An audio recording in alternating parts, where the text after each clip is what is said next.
मुंबई महानगरपालिका निवडणुकीमध्ये काँग्रेसचा स्वबळाचा नारा. काँग्रेस प्रभारी रमेश चंदिथला यांची घोषणा. तर मनसेमुळे काँग्रेसनं उद्धव ठाकरेंची साथ सोडल्याची चर्चा.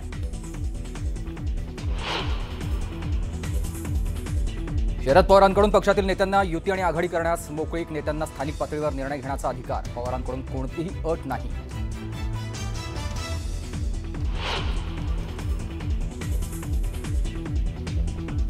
महिलांना 10,000 रुपये सरकारी तिजोरीमधून देणं कितपत योग्य आहे? शरद पवारांचं बिहारच्या निकालावर भाष्य. निवडणूक आयोगानं विचार करण्याची गरज असल्याचं वक्तव्य केलंय आणि विरोधकांनी आत्मपरीक्षण करावं. फडणवीसांचा पलटवार. उपमुख्यमंत्री अजित पवारांनी घेतली अमित शहांची भेट. अमित शहांच्या भेटीवरून चर्चांना उधाण. तर राज्यातील मुद्द्यांबाबत अजित पवारांनी भेट घेतली असावी. मुख्यमंत्री फडणवीसांचं वक्तव्य. मनसे अध्यक्ष राज ठाकरेंनी बोलावली आहे महत्त्वाची बैठक. संध्याकाळी 6 वाजता मुंबई अध्यक्ष आणि उपाध्यक्षांसोबत चर्चा करणार. तर मिलिंद नार्वेकरांनी घेतली आहे राज ठाकरेंची भेट.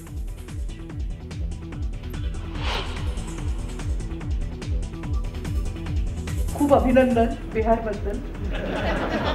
मी जरा थोडी कट्टर बीजेपी असल्यामुळे मला फारच आनंद झाला आहे. भाजपची कट्टर समर्थक. बिहारमधील विजयाचा आनंद झालाय. अभिनेत्री निवेदिता सराफचं विधान. तर विधानानंतर विरोधकांची सराफांवर टीका. सत्ताधाऱ्यांचाही पलटवार.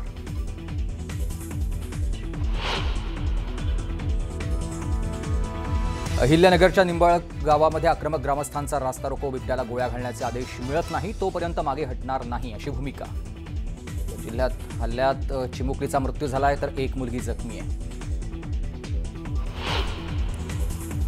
नाशकात धुमाकूळ घालणाऱ्या बिबट्याचं थरारक सीसीटीव्ही. न्यूज 18 लोकमतच्या हाती. काल जवळपास 4 तास बिबट्यानं महात्मा नगर भागात घातला होता धुमाकूळ. 9 जणांना केलं होतं जखमी.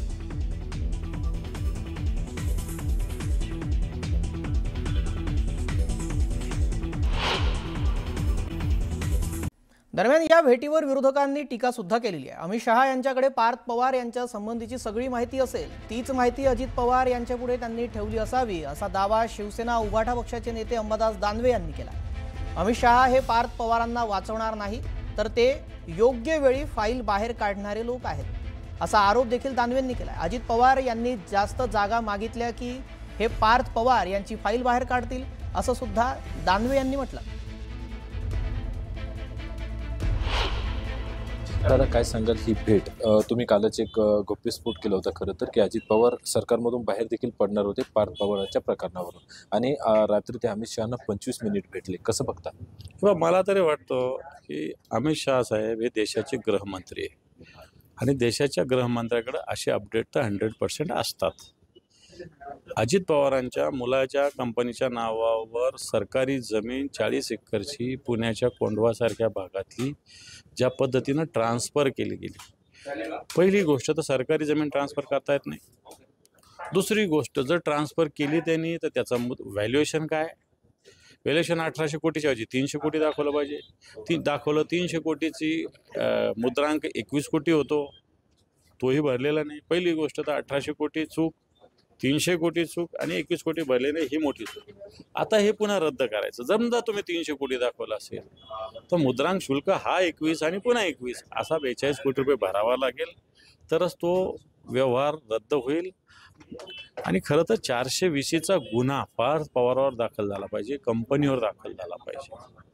अशा पद्धतीने पार्थ पवारला अजित पवार यांनी अमित शहांची भेट घेतली आहे. पवार प्रकरणात काही चर्चा होणे शक्य? मला वाटत नाही. मला असं वाटतं की राज्यातल्या काही मुद्द्यांवर त्यांनी ती भेट घेतलेली. आधी 70,000चा होता, आता कितीचा आहे? किती तुम्हाला माहिती आहे? आता ते रजिस्टरला दोष द्यायला लागलेत की रजिस्टर कसं केला? अरे मुलाला पण कधीतरी दोष द्या.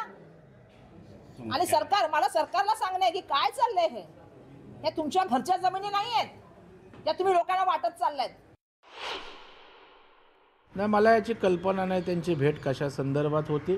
खरं म्हणजे अमित भाईंचं अभिनंदन करायला बिहारच्या विजयाकरता गेलेत असं मी चॅनलच्या माध्यमातून अजितदादांची स्टेटमेंट किंवा मीडियातनं ऐकलं. मी तर पुण्यात आहे बाबा, गेले 3 दिवस मला काहीच माहित नाही. अण्णा तुमच्याकडे मी पुण्यात आहे. हे बघा अजितदादा हे आमच्या महायुतीतले प्रमुख नेते आहेत आणि त्यामुळे मला असं वाटतं की ते ज्या वेळेला दिल्लीचा, बघा काल ते राम सुतारांना आपला महाराष्ट्र भूषण पुरस्कार द्यायला दिल्लीला गेले होते आणि मग ते गेल्यानंतर महायुतीचे नेते म्हणून जर अमित भाईंना भेटत असतील तर त्याच्यामध्ये कुठला विषय असण्याची गरज नाही. एकीकडे उपमुख्यमंत्री अजित पवार आणि अमित शहा यांच्या भेटीवर वेगवेगळ्या प्रतिक्रिया येत आहेत, तर दुसरीकडे विजय वडेट्टीवार यांनी पुणे जमीन प्रकरणामध्ये मुख्यमंत्र्यांना पत्र लिहिलेलं आहे. या प्रकरणात त्यांनी पुणे मुंडवा जमीन प्रकरणी संबंधितांवर फौजदारी गुन्हे दाखल करण्याची मागणी केली. या जमीन प्रकरणी नेमलेल्या चौकशी समितीमधील अधिकारी सुद्धा त्या प्रकरणात सहभागी आहेत असं सुद्धा वडेट्टीवार यांनी नमूद केलं. त्यामुळे ही समिती रद्द करावी असंही वडेट्टीवार म्हणाले. दरम्यान या प्रकरणी स्वतंत्र समिती नेमून निष्पक्ष चौकशी करावी अशी मागणी वडेट्टीवारांनी मुख्यमंत्र्यांकडे केली आहे. मागणी आहे की या सर्व प्रकरणाची ज्या जिल्हाधिकाऱ्यांच्या उपस्थितीमध्ये हे सगळे झालं त्याच्याच अध्यक्षतेखाली चौकशी नेमायची, म्हणजेच त्या प्रकरणामध्ये सत्य परिस्थिती बाहेर येणार नाही. म्हणून मी सविस्तर 2 पानी पत्र मुख्यमंत्र्यांना दिलेलं आहे आणि त्यामध्ये ही जर चौकशी पूर्ण झाली आणि ती समिती रद्द करा, विभागीय आयुक्ताच्या अध्यक्षतेखाली करा, न्यायाधीशाच्या हायकोर्टाच्या अध्यक्षतेखाली चौकशी करा, तर या प्रकरणातलं सत्य बाहेर येईल. चला पुढची बातमी पाहूया. बिहारमध्ये एनडीएला बहुमत मिळालं, भाजपनं तिथं चांगलीच आघाडी घेतली. त्यानंतर आता निवेदिता सराफ यांचं याबाबत एक विधान चर्चेत आलं. आपण भाजपची कट्टर समर्थक असल्याचं त्यांनी म्हटलेलं आहे. बिहारमधील विजयाचा आनंद झाल्याचं अभिनेत्री निवेदिता सराफ यांनी एका कार्यक्रमात म्हटलंय. त्यांना ठाण्यामध्ये भाजप आमदार संजय केळकर यांच्या हस्ते पुरस्कार देण्यात आला, त्यावेळी त्या बोलत होत्या. दरम्यान काही दिवसांपूर्वी चित्रपट निर्माते महेश कोठारे यांनीही असंच वक्तव्य केलं होतं. त्यानंतर त्यांना मोठ्या प्रमाणात ट्रोल देखील करण्यात आलेलं होतं.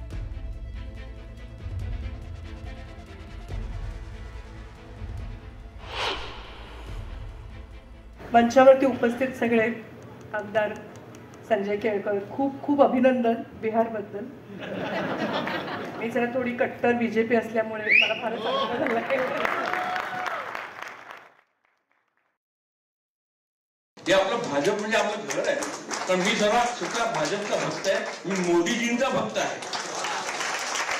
आणि आता हे 15 वर्ष झाले, 16व्या वर्षाचं आपलं जे दिवाळी सेलिब्रेशन होईल तेव्हा मुंबईवरती कमळ फुललेलं असेल याची मला खात्री आहे. मला ना या अभिनेत्र्यांवर काही बोलायचं नाही, कारण त्यांचं जिथे पान लागलेलं असतं तिथे आपली पत्रावळ घुसवण्यामध्ये माहीर आहे. अधिक कलाकार पण होते, पण त्यांना डावलून दिलं गेलं. मग ह्यांना बोललंच पाहिजे. आता ती निवेदिता ना सराफ, अजून त्यांना काहीतरी हवं असेल, हवं असल्याशिवाय काय बोलणारच नाही. तर मला वाटतं निवेदिताजी सराफच्या मिस्टरांना फार मोठे पुरस्कार मधल्या काळामध्ये मिळाले. जरा सरकारचं झुकतं माप असल्यामुळे कदाचित त्यांना वाटत असेल, पण मला असं वाटतं की महाराष्ट्राचा गौरव म्हणून त्यांनी विचार केला पाहिजे. म्हणून मी प्रश्न विचारला की देशाचे पंतप्रधान आता 11 वर्ष झाल्यानंतर सुद्धा जर तुम्ही महागाई, बेरोजगारी, विदेश नीती, तुम्ही ह्या देशाच्या परिस्थितीबद्दल, सामाजिक सलोख्याबद्दल बोलणार नसाल, तुम्ही नेहमी राजकारण आलं की इलेक्शन आलं की एक जाती आणि धर्माचं वाद निर्माण करणार असाल, आणि जर तुम्हाला ते आवडत असेल तर त्याच्याबद्दल माझं काही म्हणणं नाही. पुढची बातमी पाहूया. शिवसेना उद्धव बाळासाहेब ठाकरे पक्षाचे आमदार आणि सचिव मिलिंद नार्वेकर यांनी मनसे अध्यक्ष राज ठाकरे यांची भेट घेतली. शिवतीर्थ बंगल्यावर जात त्यांनी ही भेट घेतली आहे. तब्बल 20 वर्षांनंतर मिलिंद नार्वेकर आणि राज ठाकरे यांची समोरासमोर भेट होतीये.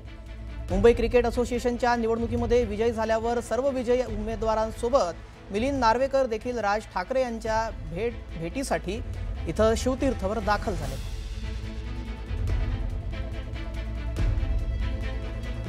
पुढची बातमी पाहूया. मनसे अध्यक्ष राज ठाकरेंनी पक्षाचे प्रमुख नेते आणि मुंबई अध्यक्ष उपाध्यक्षांची बैठक बोलावली आहे. संध्याकाळी ही बैठक होणार आहे. संध्याकाळी 6 वाजता राज ठाकरेंनी ही बैठक बोलावली आहे. बैठकीमध्ये बिहार निवडणूक आणि मतचोरीबाबत चर्चा होणार असल्याची माहिती आहे. याशिवाय आगामी निवडणुकीबाबत राज ठाकरे आढावा घेणार आहेत.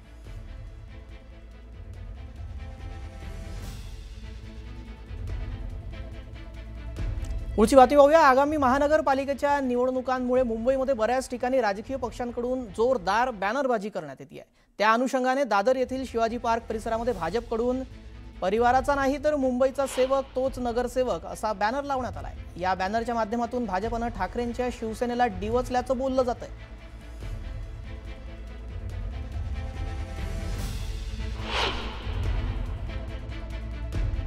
शाब्दिक प्रयोग खूप जमतात.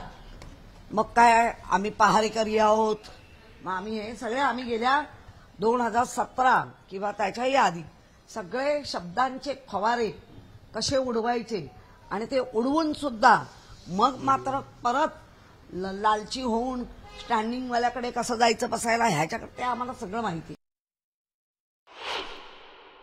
व्यक्तिस्तोम त्या ठिकाणी भारतीय जनता पार्टीला मान्य नसतं.